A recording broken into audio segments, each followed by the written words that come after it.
চীনের অর্থায়নে প্রস্তাবিত হাসপাতাল বরগুনায় স্থাপনার দাবি। মোহাম্মদ বশির আহমেদের রিপোর্টে বিস্তারিত। সাম্প্রতিক চীনের অর্থায়নে বাংলাদেশ নির্মিত প্রস্তাবিত হাসপাতাল স্থাপনায় বৃহত্তম বরিশালের বরগুনাবাসীর সুচিকিৎসা প্রদানের দাবিতে জাতীয় প্রেসক্লাবের সামনে বরগুনা ফোরামের আয়োজনে মানববন্ধন কর্মসূচির আয়োজন করা হয়। কাছে পৌঁছানোর চেষ্টা করে যাচ্ছি। ইতিমধ্যেই আমরা সরকারের স্বাস্থ্য মন্ত্রণালয়, স্বাস্থ্য অধিদপ্তরের বিভিন্ন দায়িত্বশীল ব্যক্তিবর্গের সাথে ব্যাপারে আলাপ আলোচনা করেছি এবং তারা আমাদেরকে কিছুটা হলেও আশ্বাস দিয়েছেন তাদের সাথে আগামী দিনে আমাদের ডাইরেক্ট কন্ট্যাক্ট হবে, আলাপ আলোচনা হবে, সাক্ষাৎ হবে। সেখানেও আমরা আমাদের এই দাবির সপক্ষে কথা বলবো।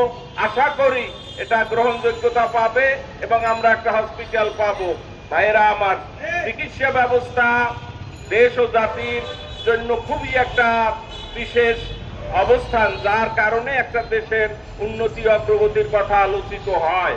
তো এমতো অবস্থায় বরগুনায় একটা মেডিকেল কলেজ নেই, একটা প্রাইভেট মেডিকেল কলেজও নাই। ইভেন বরিশাল বিভাগেই একটা মাত্র প্রাইভেট মেডিকেল কলেজ, যেখানে রংপুরেও 5টা প্রাইভেট মেডিকেল কলেজ আছে, সরকারি মেডিকেল কলেজ আছে, যেটাকে বাংলাদেশের অনুন্নত, আমরা তার চেয়েও অনুন্নত। কিন্তু আমাদের কথা আমরা সঠিকভাবে উপস্থাপন করতে পারছি না বলে মানুষ আমাদের কথা জানে না।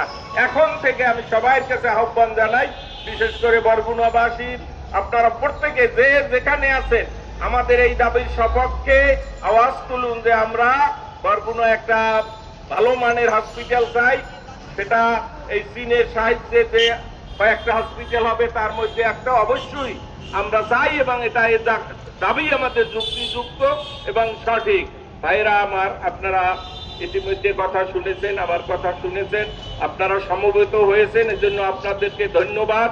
আগামী দিনেও আমরা বিভিন্ন ব্যাপারে যখন আপনাদেরকে আহ্বান জানাবো একত্রিত হওয়ার জন্য, আশা করি আপনারা আমাদের ডাকে সাড়া দেবেন এবং বরগুনার সপক্ষে, বরগুনার শিক্ষা, স্বাস্থ্য সর্বক্ষেত্রে বরগুনাকে যেন আমরা বাংলাদেশের একটা আদর্শ জেলায় পরিণত করতে পারি সেই ব্যাপারে সচেষ্ট হবেন, আপনাদের কণ্ঠ উচ্চকিত করবেন এবং তা হলে অবশ্যই আমরা সফল হব।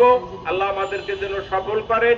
পুনরায় সবাইকে ধন্যবাদ জানিয়ে আমি আমার কথা শেষ করছি। খোদা হাফেজ। বাংলাদেশ জিন্দাবাদ।